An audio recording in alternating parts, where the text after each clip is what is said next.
At just 12 years old, a boy from a small town in Pennsylvania began selling jars of horseradish made in his mother's kitchen. He used a horse and cart, kept careful ledgers, and built a loyal list of customers who trusted his product. What started as a local food hustle would slowly grow into something far greater. Decades later, the same name printed on those early jars would appear on millions of ketchup bottles around the world. But this transformation wasn't luck.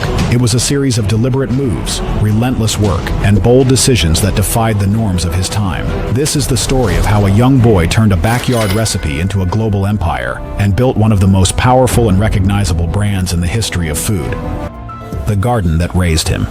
In the small town of Sharpsburg, Pennsylvania, a few miles outside of Pittsburgh, the Heinz family made their home near the Allegheny River. Henry John Heinz, born in 1844 to German immigrant parents, was the third of 9 children in a Lutheran household that valued hard work, discipline, and self-reliance. His father, John Henry Heinz, was a brickmaker. His mother, Anna Margaretha, maintained the family's large garden, which provided the household with food and modest income through market sales. By the time Henry was old enough to walk, he would often join his mother in the garden each morning before school. The plot, carved into a sloped stretch of land behind the house, produced onions, beans, cabbage, cucumbers, and especially horseradish, a pungent root that grew well in the region's soil. Anna taught Henry not only how to plant and harvest, but also how to prepare and preserve the produce. Horseradish, when ground fresh and sealed in waxed glass jars, became one of their valuable items, appreciated by German-American households for its strong flavor and digestive benefits. At just 8 years old, Henry began managing his own small rows in the garden. He tracked his plantings, harvest times, and weights with pencil and paper. He learned how to wash the roots, peel and grind them, and properly pack the finished product into reusable jars. Anna supervised his early attempts, but he quickly became independent. A nearby grocer, impressed by the freshness and cleanliness of the jars, began placing regular small orders. Henry delivered them himself. His methods were practical and disciplined. He wasn't just mimicking his mother's work. He was already applying early forms of inventory control, product presentation, and customer delivery. This wasn't a child's hobby. It was a personal training ground, where he combined labor with observation and instinct with discipline. By the time Henry turned 12, he had already developed a system for growing, processing, and selling food. What came next would not be a continuation of garden chores. It would be the start of a structured business powered by his own name. Horseradish hustle at 12. By 1856, at just 12 years old, Henry John Heinz made a decision that separated him from most boys his age. With his parents' permission, he leased 3/4 of an acre of land behind their family home in Sharpsburg. Using his savings, he purchased a horse and a small cart. The land was planted with produce, but his primary crop was horseradish. It was a crop he knew well, having helped process it for years. Now it was his responsibility, from soil preparation to final sale. Henry's daily routine was intense for a boy his age. After completing his schoolwork, he managed the crops, prepared the jars, and personally delivered them to customers. His horseradish was packed in clear glass jars, a feature that allowed buyers to see the purity and cleanliness of the product, something competitors often ignored. He sealed the jars with wax, labeled them by hand, and organized deliveries using a simple but effective ledger system. His horse-drawn cart became a familiar sight around Sharpsburg and Pittsburgh's working-class neighborhoods. Customers began calling the product Heinz's White Root, a nod to the clarity and bite of his horseradish. His customer base expanded beyond individual households. Some local restaurants began placing small but regular orders, appreciating the consistent quality and prompt service. His polite manner, reliable delivery times, and organized records made him more than just a child vendor. He operated like a young professional. By the time Henry turned 14, his profits allowed him to reinvest in better tools, purchase higher-grade glass containers, and expand his cultivation area. He understood which soils produced stronger roots and adjusted his planting schedules accordingly. The precision and effort he applied to each step of production gave him a clear advantage over others selling similar products. He wasn't chasing quick success or thinking in vague terms about business. He was building something with structure. Each sale wasn't just income, it was a reinforcement of trust. With every jar, he was proving that even a teenager could build a real operation with consistent quality and a name people could count on. But Henry's ambitions would not stop with homegrown produce. The next step would test his ideas on a much larger scale. Scaling up with a handshake, 1869 to 1875. By 1869, Henry Heinz was 25 years old and prepared to move beyond neighborhood deliveries. He had completed training in bookkeeping and spent years working in his father's brickyard, where he learned both discipline and business structure. That year, he entered a formal partnership with Clarence Noble, a friend from the area, to launch a new venture, Heinz and Noble. Their goal was to bring packaged horseradish to a larger market. Heinz and Noble focused on bottling horseradish in clear glass containers instead of the more common stoneware jars. This was not just a cosmetic decision. Clear glass allowed customers to inspect the product before purchase, removing any doubts about quality or contents. In an era when food safety standards were weak and many companies diluted or tainted their products, this transparency built immediate trust. The product contained no fillers, no preservatives, and no artificial coloring. Henry also emphasized presentation. He introduced handwritten product labels, used carefully embossed company names on packaging, and kept all jars uniformly clean and professionally sealed. He brought his childhood lessons into a commercial environment and adapted them to meet growing demand. With Noble handling sales routes and Henry focusing on production, the business expanded quickly across Pittsburgh and nearby towns. However, the timing of their expansion proved disastrous. When the national financial crisis known as the Panic of 1873 struck, it triggered widespread economic decline. Railroads defaulted, banks failed, and purchasing power fell sharply. Heinz and Noble, which had taken on credit to grow its operations, found itself overextended. Sales dropped, debts mounted. In 1875, the company was forced into bankruptcy. Henry sold his home and used his personal funds to cover obligations. Despite the collapse, Henry did not walk away empty-handed. He kept his original ledgers and detailed production notes, not out of nostalgia, but because he still believed in the method. The business had failed under economic pressure, not because the product or process was flawed. It was a painful setback, but Henry's resolve did not break. Within months, he began forming a smaller, leaner company with the same core values, and a new plan that would soon change everything. From horseradish to ketchup, after the collapse of Heinz and Noble, Henry Heinz moved quickly to begin again. In 1876, alongside his younger brother John and his cousin Frederick, he founded a new company called F&J Heinz. At just 12 years old, a boy from a small town in Pennsylvania began selling jars of horseradish made. Their first product was horseradish, bottled in the same transparent glass jars Henry had favored before. The jars were hand-labeled and carefully packed, reflecting a renewed commitment to product honesty and presentation. During this same year, he introduced a new product he had been testing quietly in small batches, a tomato-based sauce inspired by imported recipes. It would later be known simply as ketchup. While horseradish remained their core product, ketchup offered a new opportunity. Henry began studying the chemistry of spoilage and how acidity, sugar content, and temperature affected shelf life. He worked to refine both the taste and the stability of the product without relying on artificial preservatives. His approach was systematic. He tested batches, monitored shelf performance, and gathered customer feedback. He also observed public buying habits and began developing packaging that made ketchup more appealing on the shelf.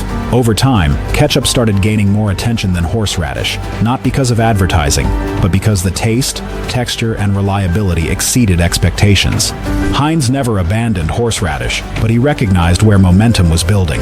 By anchoring every product to the principle of visible purity, he created a growing trust that extended across his entire line. The groundwork had been laid, but now the company needed to scale, and this time, the lead product wasn't root-based. It was red and ready for global demand. A red sauce for the world. By the late 1880s, Henry Heinz had fully recognized the commercial potential of ketchup. While his company continued to offer several products, ketchup began to dominate both public demand and internal strategy. Unlike competitors who used sodium benzoate and other chemical preservatives, Heinz insisted on a clean ingredient list. He invested in research to improve acidity balance and shelf life without sacrificing natural quality. His team used distilled vinegar, fresh tomatoes, and hygienic preparation, then sealed the sauce in sterilized glass bottles to maintain freshness through transport.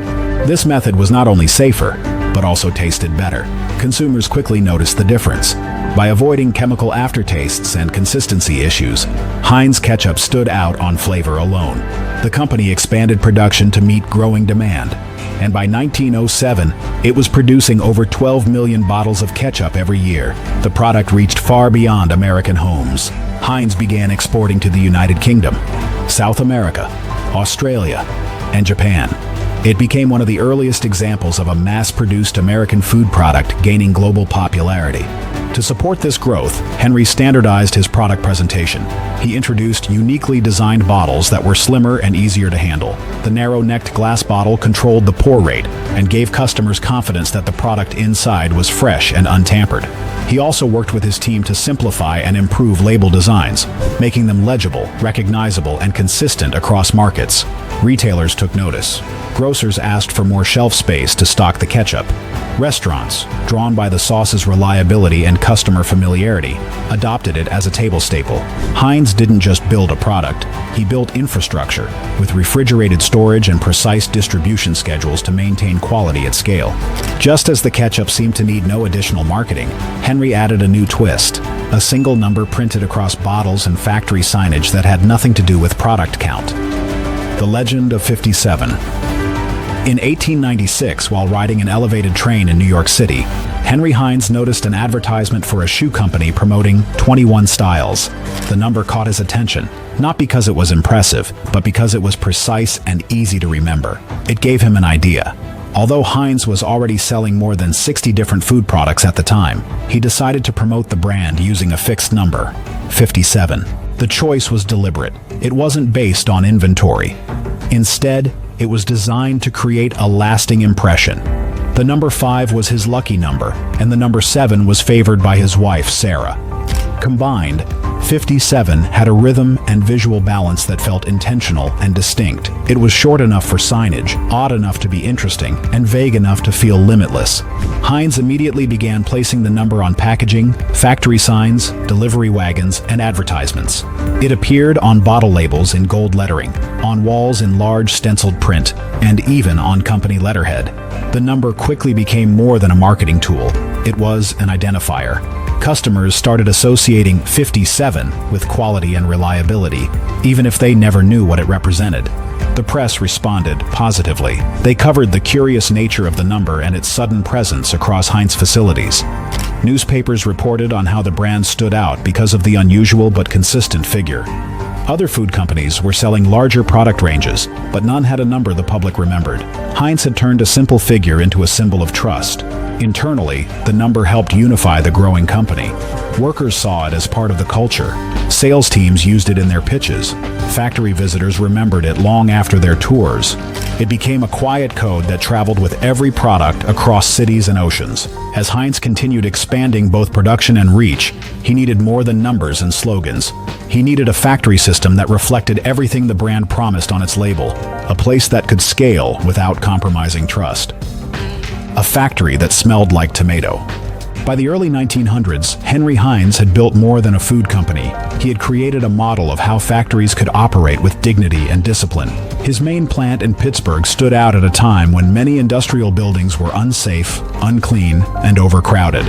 Heinz's factory was well lit, ventilated, and kept to the highest sanitary standards available. Floors were covered with white tiles that were scrubbed daily. The air carried no odor of decay or chemicals. Instead, visitors noticed the distinct smell of soap, fresh produce, and cooked tomatoes. Heinz introduced full uniforms for all employees, emphasizing professionalism and hygiene. Workers were provided with lockers, showers, and fresh meals in the company dining area.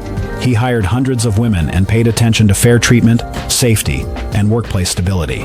Wages were steady, and working hours were more regulated than in surrounding factories. He also supported worker education by offering language classes and Sunday school programs for employees' children. Public trust was a central goal. Heinz understood the importance of visibility in an era when food contamination and fraud were common. He allowed journalists, school groups, and the general public to tour his facility, a rare practice at the time. These tours helped prove that the company's emphasis on purity was not a marketing gimmick. but a consistent reality backed by clean floors, orderly workstations, and well-handled ingredients. Heinz used his growing influence to support national food safety reform. He was one of the key industrial figures who supported the passage of the 1906 Pure Food and Drug Act, legislation that led to stricter oversight of food labeling and production practices across the United States. In May 1919, Henry Heinz died of pneumonia at age 74. By then, the company operated large-scale processing plants in North America, the United Kingdom, and mainland Europe. His products were recognized across continents, and his approach to food manufacturing had become a standard. Though his life ended, one final design decision would carry his legacy forward, a small raised detail on every bottle shaped like the number 57 that would influence how customers interacted with his most famous creation. The empire grows. Following the death of Henry Heinz in 1919, the company he founded continued to operate with the principles he had put in place. The leadership that succeeded him remained committed to the core values of transparency, quality, and consumer trust. These principles guided Heinz through new markets, product development, and decades of expansion. By the mid-20th century, Heinz had become a global brand. The company operated factories across North America, Europe, Asia, and Latin America. It distributed food products to more than 200 countries. Heinz's product range grew to over 6,000 items, including canned beans, baby food, soups, sauces, and frozen meals. Ketchup remained the flagship product, but the brand's reliability helped it lead in multiple categories across international grocery shelves. In the 1980s and 1990s, the company focused on efficiency and innovation. It adopted more advanced packaging techniques, expanded into new regional markets, and adjusted its offerings to meet local tastes. Heinz's presence became standard in supermarkets, restaurants, and institutional food service providers. By the early 2000s, Heinz held dominant market positions in more than 50 countries. Its annual revenue exceeded $4 billion, supported by strong performance in both developed and emerging economies. A major shift occurred in 2013 when Berkshire Hathaway and 3G Capital acquired the H.J. Heinz Company for $23.3 billion. The deal was one of the largest in food industry history and placed Heinz under new leadership focused on global cost control and long-term growth. 2 years later, Heinz merged with Kraft Foods to form the Kraft Heinz Company, a massive multinational with dozens of household brands under its management. Today, Kraft Heinz generates over $26 billion in annual revenue and employs more than 36,000 people. Heinz Ketchup alone sells more than 650 million bottles every year and controls roughly 30% of the global ketchup market, valued at over $2 billion. More than a century after it began as a boy's small business selling horseradish from a garden, the Heinz brand has become a permanent fixture in homes, restaurants, and supermarkets around the world, built on principles that never changed. What do you think about Heinz's journey? Tell us in the comments below. Thank you for watching. See you in the next video.